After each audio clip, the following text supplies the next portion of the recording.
യലഹങ്കയിലെ കുടിയൊഴിപ്പിക്കലിൽ അനധികൃത കുടിയേറ്റ ആരോപണവുമായി ബി.ജെ.പി. ബംഗ്ലാദേശിൽ നിന്ന് കുടിയേറിയവരാണ് പ്രദേശത്ത് താമസിച്ചിരുന്നത് എന്ന ബി.ജെ.പി. ആരോപണം. കേരളത്തിൽ കെ.സി. വേണുഗോപാലിന് മുഖ്യമന്ത്രിയാക്കാൻ ന്യൂനപക്ഷ വോട്ട് ഉറപ്പിക്കുകയാണ് കർണാടക സർക്കാർ ചെയ്യുന്നത്. പിണറായി വിജയന് വീണ്ടും ഭരണത്തിലെത്താനും ന്യൂനപക്ഷ പ്രീണനം നടത്തുന്നുവെന്നും ബി.ജെ.പി. ബംഗളൂരു കൊഗിലുവിലെ കുടിയൊഴിപ്പിക്കൽ വലിയ വിവാദമായിരിക്കുകയാണ്. അതിനിടയിൽ ഇന്ന് ബി.ജെ.പിയുടെ ഒരു പ്രതിനിധി സംഘം ഇവിടേക്ക് എത്തി. അതായത് കഴിഞ്ഞ ദിവസം കർണാടക സർക്കാർ ഈ കുടിയൊഴിപ്പിക്കപ്പെട്ട ആളുകൾക്ക് ഫ്ളാറ്റുകൾ നൽകുമെന്ന് അറിയിച്ചിരുന്നു.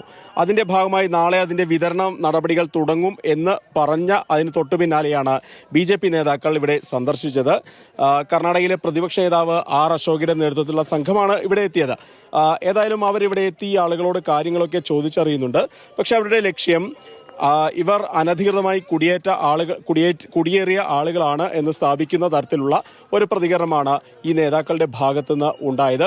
This is land belong to Karnataka, is Karnataka, it is not Kerala land. It is shame to Karnataka people.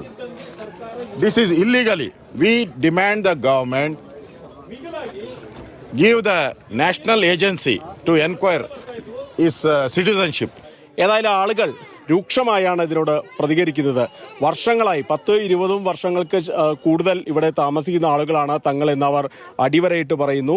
ബംഗ്ലാദേശികൾ എന്ന് വിളിക്കുന്നതിനോട് വലിയ അമർഷം ഇവർ രേഖപ്പെടുത്തുന്നുമുണ്ട്. 30 साल से बांग्लादेश के नहीं, कर्नाटका के यहाँ पैदा है, यहाँ फैमिली सब इधर ही 600 सब एक ही है. इधर लोग जितना भी है जानते हम लोग सब ये सभी बेंगलुरु के ही है. आधार कार्ड आइडेंटिटी कार्ड तो है ना, हमारे बाप हमारे दादा परदादा पूरे इधर की है. ഈ കുടിയൊഴിക്കപ്പെട്ട ആളുകളുടെ എല്ലാം തന്നെ താമസ രേഖകൾ റവന്യൂ അധികൃതരെത്തി പരിശോധിക്കുന്നുണ്ട്.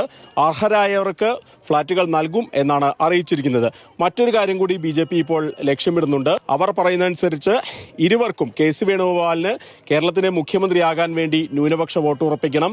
പിണറായിക്ക് ഭരണത്തിൽ തുടരാൻ ന്യൂനപക്ഷ വോട്ടുകൾ നേടിയേ മതിയാവൂ. ഇതിനു വേണ്ടിയുള്ള ഒരു നാടകമാണ് കേരളം അല്ലെങ്കിൽ കേരളത്തിലെ രാഷ്ട്രീയ നേതാക്കൾ നടത്തുന്നതെന്നാണ് ബി.ജെ.പിയുടെ പ്രതികരണം. ഈ പട്ടിക ശുദ്ധീകരിച്ച ശേഷം മാത്രമേ ഫ്ളാറ്റുകൾ കൈമാറുള്ളൂ എന്നുള്ള ഒരു നിലപാടിലാണ് കർണാടക സർക്കാർ നിലവിലുള്ളത്. ബംഗളൂരുവിൽ നിന്നും കെ.ബി. ശ്രീധരൻ, മാതൃഭൂമി ന്യൂസ്.